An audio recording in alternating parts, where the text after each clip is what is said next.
What I can see in the silhouette of their beams, one of them has something in his hand, like a wrench or crowbar. So I knew he could have me in a secluded area real quick. He just starts repeating that I absolutely have to go outside with him. Listener discretion advised. You're just moments away from true tales of terror that will leave you breathless. From Disturbed Media, I'm your host Chad, and this is Disturbed.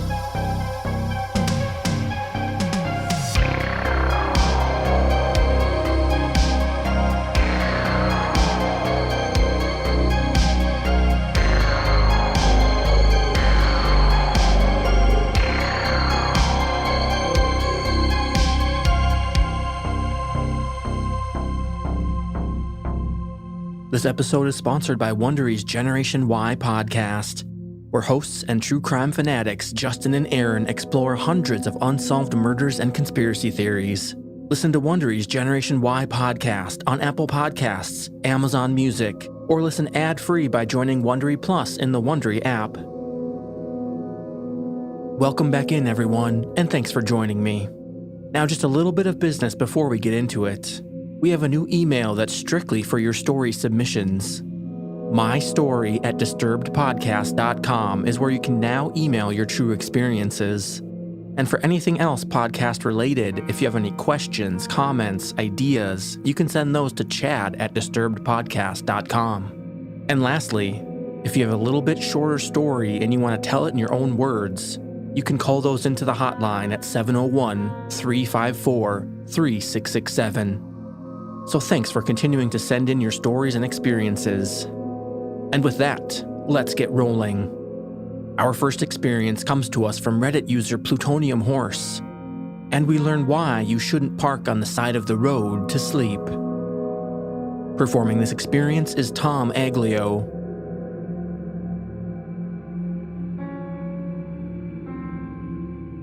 This took place around 2 years ago. I was driving to work, a 5-hour drive. It was already dark. About 3 hours of driving, I started to get tired. I bought myself a coffee and some snacks at a gas station and went on. But snacks and coffee can only keep you awake for so long, and I started to feel tired again. This part of the road was nothing but thick, dark pinewood forest around me. No other cars on the road, nothing, only insects smashing my windshield now and then, and empty road. I was now extremely tired, and at one point I nearly drove off the road for almost falling asleep. I have to sleep now. I can't wait for a gas station. I need to sleep as soon as I see a place where I can park my car, anything. When I'm tired, I fall asleep really fast. If I'm tired enough, I can fall asleep in the middle of a sentence when I'm talking. So it's a bit urgent for me to find a place where I can stop. It felt like an hour, but probably just 5 minutes go by and I spot this little pocket in the road. It's like a parking space for quick stops, like peeing, switching drivers, or stuff like that. Not even a real resting area. I stopped here, turned down my windows to check if I heard any weird noises, total silence. I turned up the windows again. Nothing bad is going to happen. I haven't seen a car for like 30 minutes. This road is empty. If someone is checking out my car, I bet it's the cops checking on me if I'm all right.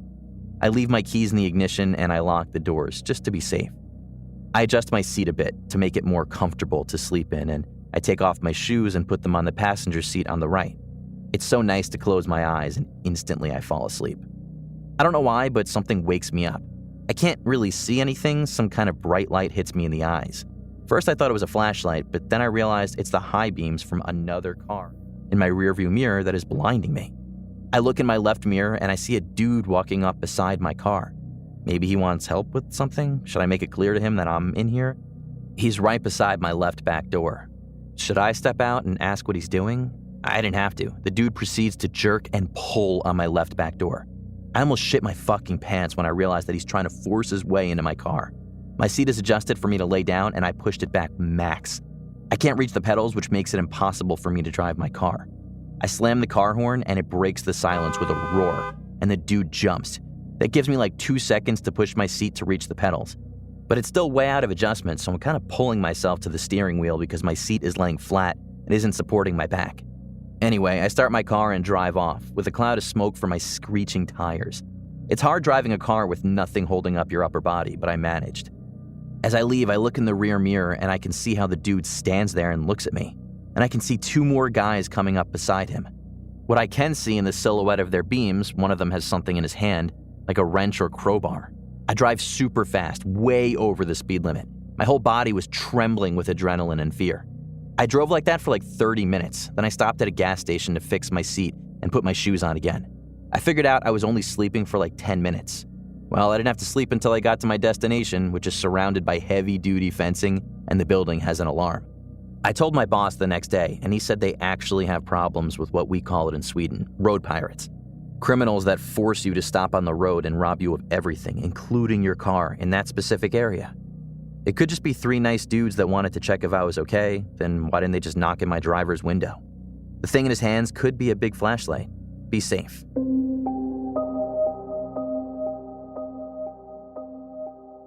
If you'd like to hear these episodes without the ads, get additional bonus episodes and your own shout-out, you can become a premium listener at disturbedpodcast.com/support. Next up, we hear from an interesting Reddit username, Too Sad to Masturbate. And we learn that not every Uber driver can be trusted. Performing this experience is Rhiannon Moushall.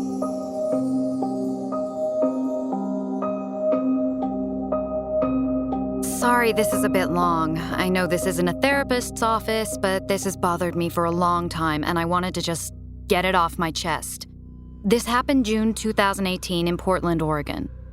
I understand I acted like an idiot in this situation.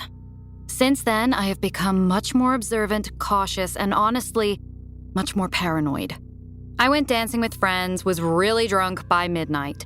Unfortunately, this was back when I had little money, and I realized you could save money by eating very little before going out, and it would take far fewer drinks to get drunk. So I was drunk. I barely remember my friend ordering me an Uber home. My phone was dead, of course. I can vaguely recall them helping me into the car and telling me to get home safe. I don't remember greeting the driver or the first minute or so. But soon after getting in, he asked how my night was and if I smoked. Honestly, I was just thinking about bed at this point, so I sort of just slurred out that I did sometimes. He then offered me a joint. And this is the first moment I get sort of nervous and begin paying attention. I tell him something like I'm really tired and just ready to get home. I think he said something about it being an indica-based joint and it made for great sleep. Once again, I say something not exactly like no, but not a yes, which he takes as a yes, I'll take that joint now. Reminder, I'm still drunk enough I can barely see straight or speak clearly. So when he says, okay, well, I have to cancel the ride really quick because I can't give it to you while I'm on the clock, or something to that effect, it takes me a second to realize how dangerous that is. And by the time I start to say something, he has canceled the ride and pulls over. We were in an area just east of the Hawthorne Bridge, I think, and it was totally secluded. Some empty parking lots, a closed auto body shop, no one in sight. It's starting to hit me I'm now in the car not with an Uber driver but with some stranger. I can't call anyone and he's trying to give me weed that could have anything in it. For the next minute or so we're pretty quiet, or I just can't remember any small talk he tried to make because I was beginning to panic. And every time he handed me the joint I would fake hits, just breathing it into my mouth and not into my lungs. I felt tired, clumsy, and weak. That kind of drunk when you're almost at the point of nausea, and I knew I couldn't do much more of anything to defend myself at that point. I remember vividly being fixated for a moment on the fact I didn't even have a pair of keys to defend myself with, as my building used fobs for just about everything and I didn't take my mail key with me. As I'm freaking out, I look up to see this guy is sort of noticing, and I make eye contact with him in the mirror. He was staring at me, but I couldn't read his expression. Finally, he says something along the lines of, well, let's get out of here. I tell him I'll just call another Uber to get home, thinking at this point it might even be safer to walk. And he says, no, I still have your address, I'll just take you home. For a moment, I was relieved. I guess I just wanted to believe him so badly. I tried to calm myself down, thinking he actually hadn't done anything threatening. Maybe he was just your typical stoner guy and I'm overreacting.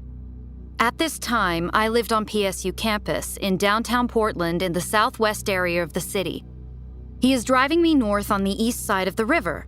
There are several bridges to our left, and as he keeps moving north, he has several opportunities to take an exit to hop over the river and get me back downtown.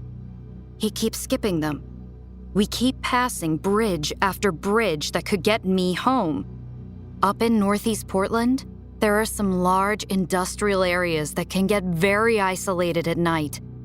And Portland in general is surrounded by lots of forests, so I knew he could have me in a secluded area real quick. After he passes like the fourth exit for a bridge, pretty sure it was the Broadway Bridge, I've been racking my brain for a way to make him actually take me home and say something to the effect of, "Hey, my boyfriend is waiting for me at home," which was true, though I said it in a very meek way. My driver says nothing, but he did take the next exit for the bridge and basically hung a giant U-turn that started taking me home. Even as we're on the west side of town heading south, I'm still shaking and have my hand on the door handle, thinking about just hopping out at a red light the closer we get to my apartment. My phone is completely dead, and he honestly still has several chances to hop onto nearby highways and speed out of the city. We're getting pretty close to my apartment now, and I'm once again trying to convince myself I'm being paranoid about some stoner that can't navigate the city, even though a few minutes before I was so scared I was crying. So once we get about 2 blocks from my apartment, I lie and tell him it's easiest to stop here and he can let me out. Again, he doesn't say anything, but does slow the car. I'm flooded with relief and even feel myself smile. But when I go to open the door, it's locked. I try to lift the lock mechanism manually, but it won't budge. I look at him instinctively to see what's up, and he's got his head turned almost fully toward me, shoulders still facing the road, smiling at me. The worst fucking smile I've ever seen. It looked so mocking, and it just did not reach his eyes at all. I just started crying and asking him to open the door. I was so freaked out and still very drunk. And thank God he did. I will never forget the sensation of vulnerability, not just being drunk in his car with no way to contact anyone, but even as I got out of the car, I kept feeling like he would somehow grab the back of my shirt and pull me back in. As silly as that sounds. When I got home, I found out my boyfriend had actually gone out with friends last minute and wasn't even there. He wouldn't have even known till much later if I'd gotten back safe. The next day, I convinced myself I was freaking out over nothing, which I still realize could be the case. But in my gut, I had truly felt in danger the night before. Technically, this guy could have been totally harmless, but I still think I should have texted my friend and had her report him. The big thing that made me think of this was recently hearing about how Ed Kemper, the co-ed killer, would go for practice runs, picking up hitchhikers and seeing if he could get the passengers, potential victims, to trust him, or how far out of their comfort zone he could push them without them saying anything. Obviously, this guy wasn't Ed Kemper, but I hate wondering if that night was a practice run of sorts for my Uber driver. Thanks to whoever listens to this. I'm at a point in my life where I'm realizing how much danger I put myself in when I was younger and just how depressed as hell I was. And it has made me both surprised and deeply grateful that I'm still here.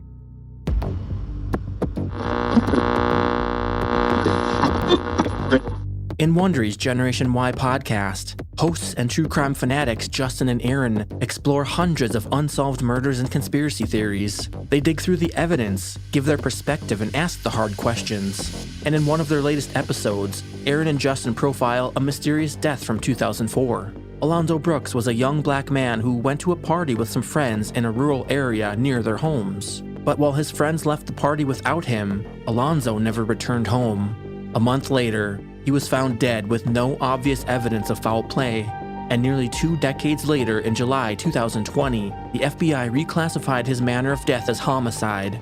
There's even evidence that his death was a hate crime. So what does the FBI know, and how can they solve this almost 20-year murder case? Now, the Alonzo Brooks episode is fantastic. It's an in-depth look at Alonzo's life and what could have led to him not leaving the party alive. If you love trying to solve mysterious cases, this is the one for you. So listen to Wondery's Generation Y podcast on Apple Podcasts, Amazon Music, or listen ad-free by joining Wondery Plus in the Wondery app. Now back to the show. Up next, we hear from Reddit user Ban Luil. And when something just doesn't feel right, we learn why listening to that little voice of reason can save your life. Performing this experience is Matt Bradford.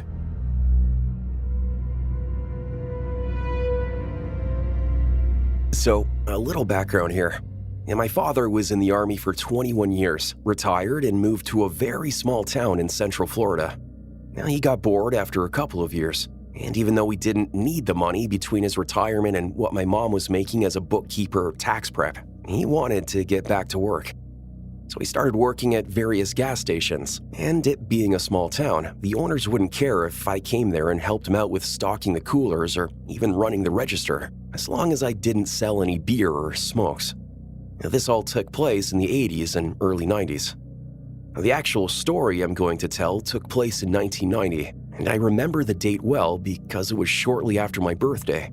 And being 15 in Florida, I had just gotten my learner's permit, and my dad would let me drive him to and from work just to get some experience on the road, both at day and at night. I was sitting in my usual spot at a table that was set up along the window, a book in hand, feet propped up, and a Mountain Dew on the table along with some snacks. I would generally spend most of the evening that way, reading books, getting up to run the register, stock the cooler at different times. I remember glancing up because something caught my attention that was unusual, and I realized that a lady was walking up our parking lot from the direction of the interstate. The gas station was right on I-75. This in itself was really strange, because where we were located, you didn't get many people walking, and definitely not walking from the direction of the interstate. I figured she had broken down somewhere and was coming to use the phone to call for a tow truck or something. I was completely wrong. She came into the store, looked around for a few minutes, and I remember getting just a strange and creepy feeling about her. She walked up to the counter and started telling my dad a story about how she had gotten stranded and needed a ride to the next big town up north from us. Ocala was the town. This is important. So my dad lets her know that he's working and there's no way that he can take her. So she turns and looks at me. While she's looking away from him, my dad catches my eye and subtly shakes his head no. I was confused for a second. Then she turns back to my dad and points at me, asking if I can take her. And my dad responded back that, I only had a learner's permit and I wouldn't be able to drive her anywhere and then drive back. Normally, I would have done it, even though it was illegal, because I'd done it a few times before already. I didn't argue with my dad, since this was completely out of character for him. He was normally chatty with the customers, but for whatever reason, he was almost curt and dismissive of her. Turns out he had a bad vibe about her from the minute he had seen her walking up the drive. Well, she cusses him for a minute. He basically tells her to get out of the store. She slammed the door open. I thought the glass was going to break from how hard she had slammed it. And then she stalks out of the store and down the driveway.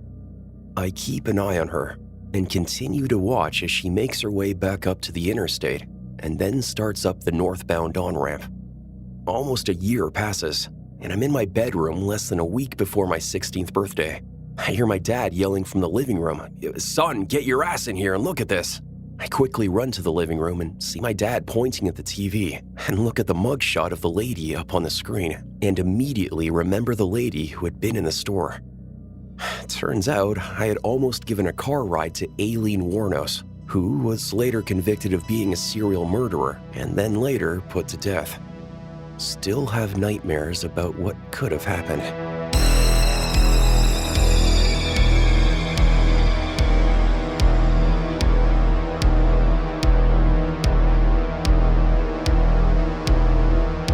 So I've recently discovered a podcast I think you guys are really gonna love. It's called The Secret Room with Ben Ham, and it's all about the secrets no one ever tells. And each episode, Ben has an intimate conversation with someone new who tells their secret. I've been working my way through all the episodes, and I just can't stop. Take a listen. What's the one thing you've never told anyone? People just like you tell all in a podcast called The Secret Room. If you're a true story fan and you cannot get enough of people's most intimate dreams, desires, and shame, you will love The Secret Room. Like Mila's deathbed confession that her daughter's absent father is a movie star. I wish I could tell someone who the father is while I'm still on Earth. Or Jen's secret love affair with a man on death row. It's turned my world upside down, and something he just did has devastated me. Or the way that Joey falls in love with inanimate objects. I know people who were in relationships with construction equipment. People all around you carry the most amazing secrets. You're invited to The Secret Room for a front row seat to spectacular stories that will touch you, jar you, and amaze you. I'm Ben Ham, your host. Search for The Secret Room, a podcast about the stories no one ever tells.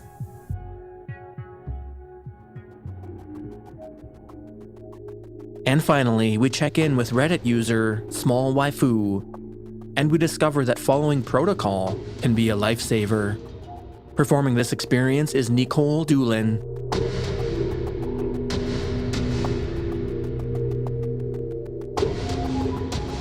So this happened roughly about 2 years ago. I worked at a hotel which had 50 rooms between 3 floors. I was the only employee in the building after about 5 p.m. It should be noted I am a girl. The hotel is on the farther side of the city, but it's considered to be on the nicer side. So a lot of companies will send their workers to us for room and board instead of the shadier motels on the opposite side of the city. Some of them were great guests. Others completely trashed everything. But that happens everywhere, I suppose. The layout of the building was pretty simple.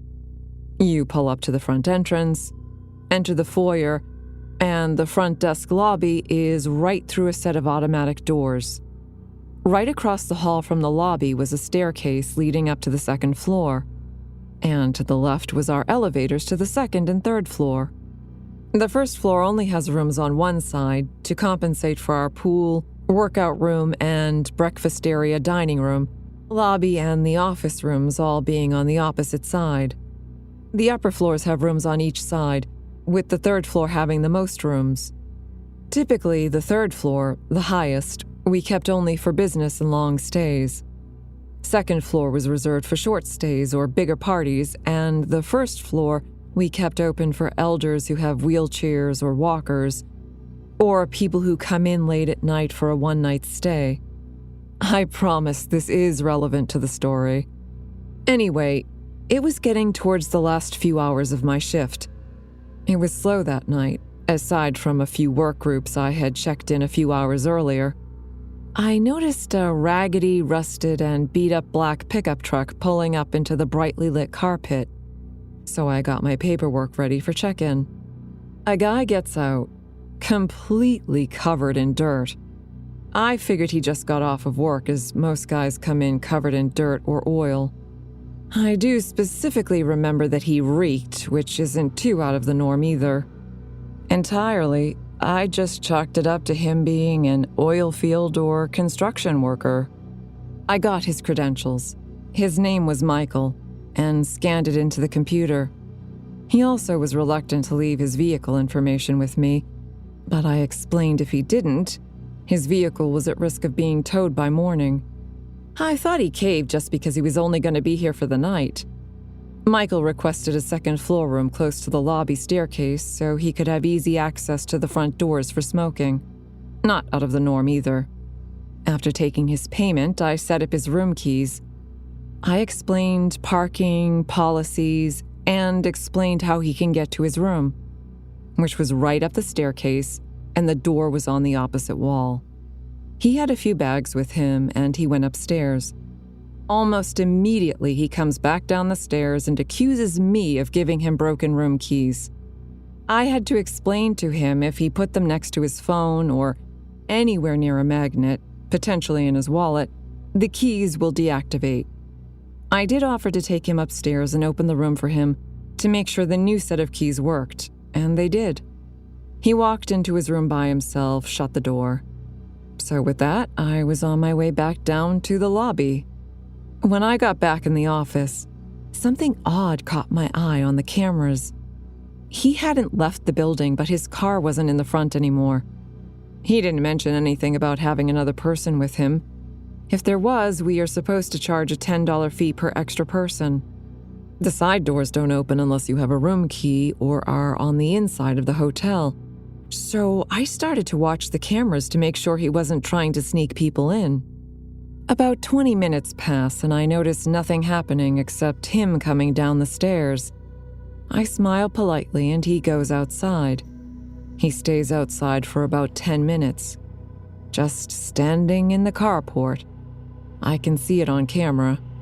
Now, while I thought that was a little weird, I just chalked it up to him taking a smoke. I stopped paying attention after a while and started to file my paperwork that was due before my shift ended. Michael ran back into the hotel, cigarette still in his mouth. I instructed him he must take his cigarette outside and put it out. I told him prior we do not allow smoking inside the building. He just threw it on the ground and put it out with his shoe. He turned his attention towards the TV and ended up sitting in the lobby for an ungodly amount of time. He kept glancing towards the door, which made me uncomfortable.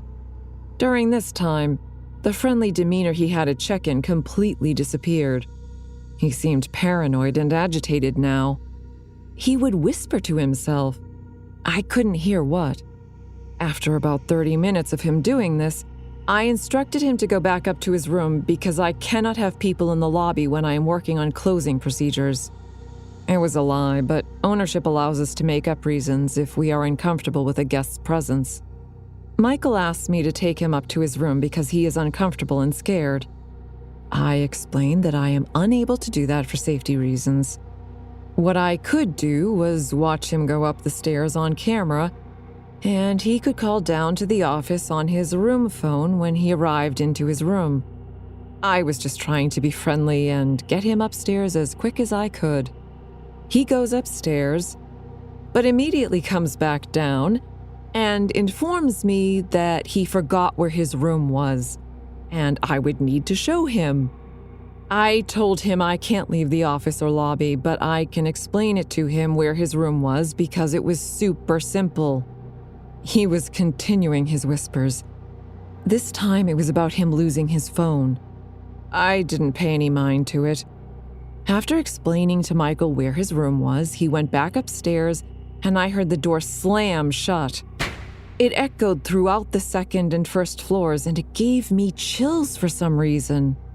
Almost immediately, he comes back down and starts yelling at me, telling me I stole his cell phone, that I'm planning his demise, and I need to find his phone. This was completely bogus as I haven't left the office since making sure his room key worked. He asked me for help and I just wanted him to go away. So I slipped a screwdriver in my pocket just in case he tried to attack me, and I began rummaging through the lobby couches looking for his phone. I didn't find it, but I did find his credit card, which he also began accusing me of stealing. I stood my ground and said if he can't respect me in my place of work, I can call the police and request they escort him into his room or off the facility. He got angrier, snatched his card from my hands and went back outside. After about 20 minutes, he comes back inside. He is calmer, but he asks if I would please go outside with him because there is something wrong with his car. After I absolutely refuse, he tells me that I need to go outside. That it's not fair he's the only person out there working on his car and he just needs some fucking help. I had to explain I am not allowed to accompany a guest outside of the building. He just starts repeating that I absolutely have to go outside with him. Now, I have anxiety and I tend to let my mind roam over wide horizons, and this was no different. I was about to have a panic attack, so I called the owners and asked them what I should do. It was my first hotel job, and although I have tons of freedom doing my job, I still want to know how to properly handle these situations.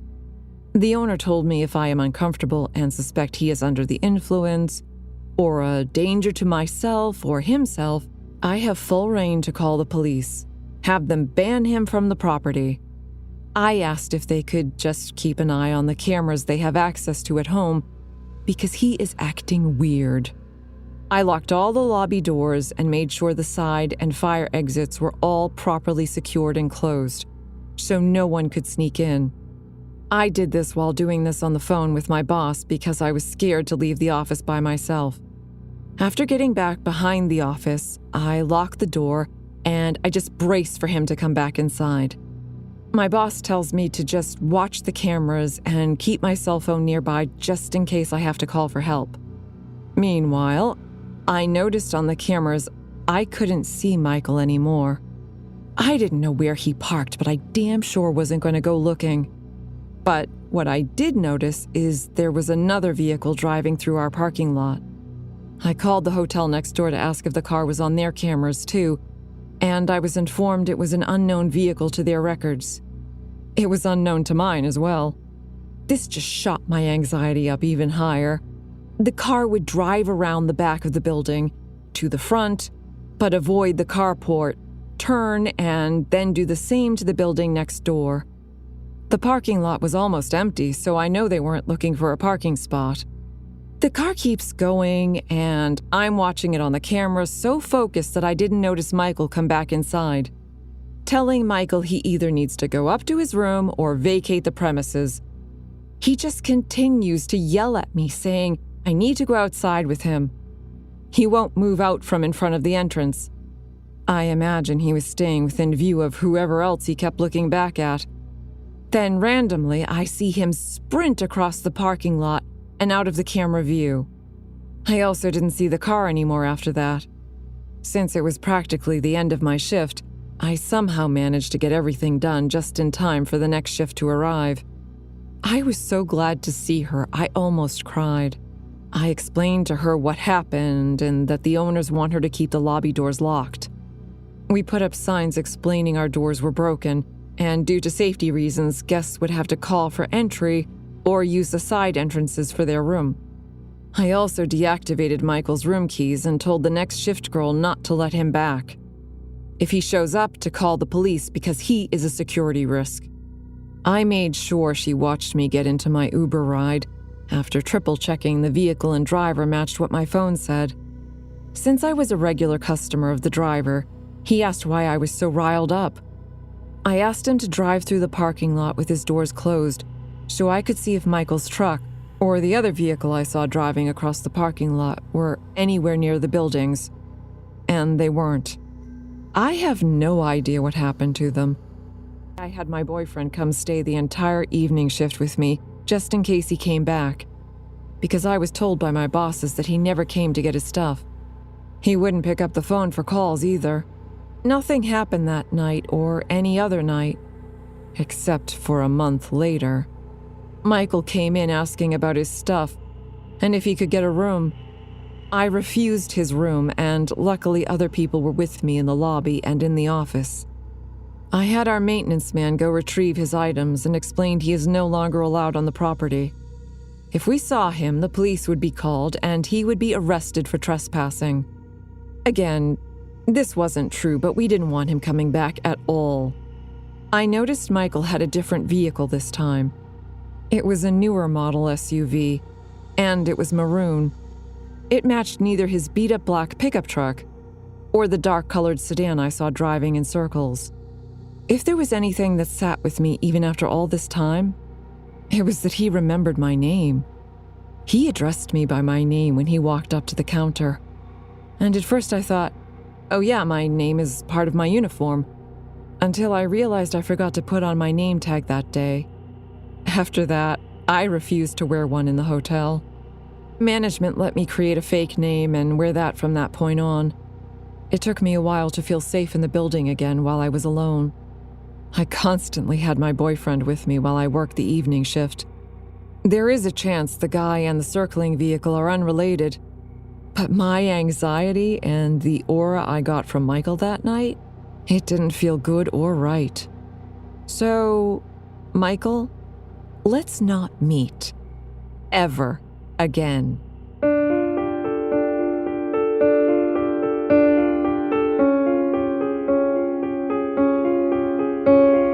To share your true experience, just email us at mystory@disturbedpodcast.com or call it in at 701-354-3667. No story is too big or too small. And if you love our show, consider leaving a 5-star rating and review. Follow or subscribe wherever you're listening right now so you never miss an episode. And help us grow by sharing the show with a few friends. Music by Carl Casey at Whitebat Audio and co.ag. Thanks for listening. We'll be back next Thursday with a brand new episode. And stay safe out there, y'all.